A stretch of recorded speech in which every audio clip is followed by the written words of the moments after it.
Hello students, welcome back to my channel. Vishal Gupta आपका teacher. कैसे हो आप सब स्टूडेंट्स? हम एमसीक्यूज़ करने जा रहे हैं। 20 एमसीक्यूज़ मैं कराऊंगा। इसको पॉलिटिकल अफेयर्स के टॉपिक है।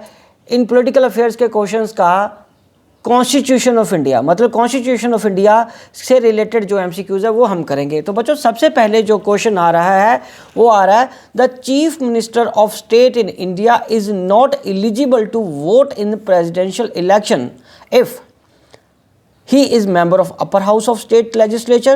B option, he is a caretaker CM. C option, he himself is a candidate. And D option, he is yet to prove his majority as CM.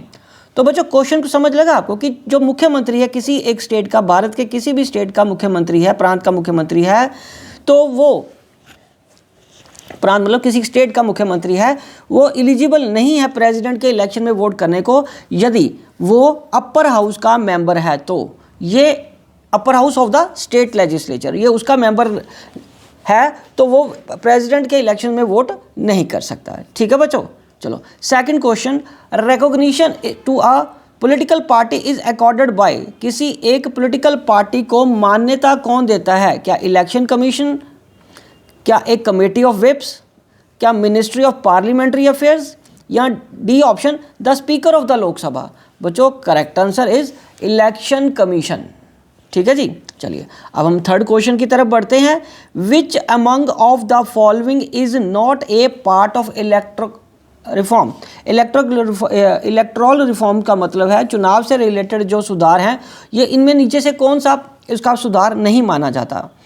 A. Installation of electronic voting machines. B. Appointment of election commissioner. C. Registration of political parties. And D. Disqualifying the offenders. तो option A, installation of electronic voting machines. ठीक है बच्चों, चलो अब हम आगे बढ़ते हैं क्वेश्चन नंबर 4 की तरफ। सो फोर्थ क्वेश्चन क्या कह रहा है? Who appoints the chief election commissioner of India? A option the Chief Justice of India, B option the President, C option the Parliament, D option the Prime Minister. तो right option क्या है बच्चों? The president.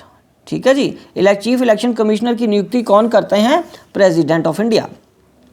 ठीक है जी, चलो अब हम आगे बढ़ते हैं क्वेश्चन नंबर 5।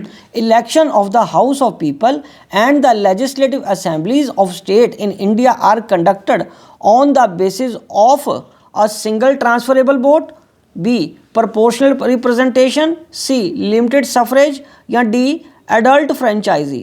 तो राइट ऑप्शन है adult franchisee, मतलब more than age of 18 years can vote in India.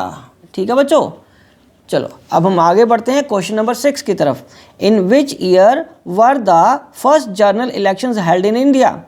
A option 1950 से 51, बी ऑप्शन 1948 से 49, C option 1951 to 52 and D option 1947 and 48। तो करेक्ट आंसर क्या है बच्चों? 1951 1952 में सबसे पहले देश में आम लोकसभा के चुनाव हुए थे। और बच्चों अब 7th क्वेश्चन क्या है? The power to decide an election petition is vested in the A high court, B election commission, C parliament, D supreme court. तो बच्चों वो किसके पास पावर है? इलेक्शन कमीशन के पास। ठीक है जी, चलो अब हम आगे बढ़ते हैं। ये 7 क्वेश्चन हुए, तो अब 8th क्वेश्चन की तरफ बढ़ते हैं। The maximum age prescribed for election as president is? A no such limit, 62 years, 58 years और 60 ईयर्स। तो राइट ऑप्शन है नो सच लिमिट्स।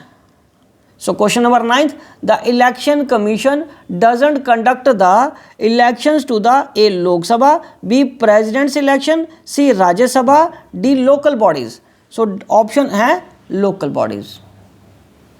उसके बाद 10th क्वेश्चन है, the vice president of is elected by an electoral college consisting of members of A both houses of parliament and state legislative, B option both houses of parliament, C option Lok Sabha, D option Rajya Sabha. So correct answer is both houses of parliament.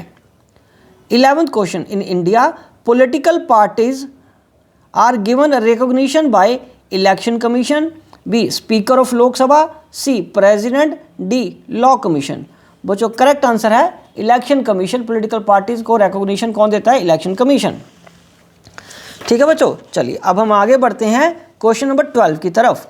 The control of preparation of electoral rolls for parliament and legislature vested with A president, B election commission, C cabinet या D prime minister. बच्चों correct answer आपको पता है कि ये election commission ही है, क्योंकि कोई भी देश में जो इलेक्शंस होने हैं वो इलेक्शन कमीशन ही करवाता है।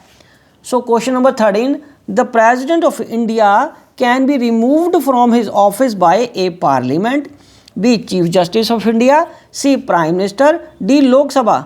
सो A option parliament. Question number 14, who appoints the governor of Jammu and Kashmir? Well, ये इंटरेस्टिंग क्वेश्चन इसलिए है क्योंकि जम्मू एंड कश्मीर अभी तक क्या माना जाता था कि उसको आर्टिकल 370 का संरक्षण प्राप्त था, अब वो हट गया है, तो अब उसका गवर्नर कौन चुनता है? क्या CM of state, PM, chief justice of India, the president? तो बच्चों अब जम्मू एंड कश्मीर का जो प्रेसिडेंट है वो जो गवर्नर है वो प्रेसिडेंट ही चुनते हैं बाकी स्टेट्स की तरह। अब इनको कोई स्पेशल स्टेटस प्राप्त नहीं है जम्मू एंड कश्मीर स्टेट को।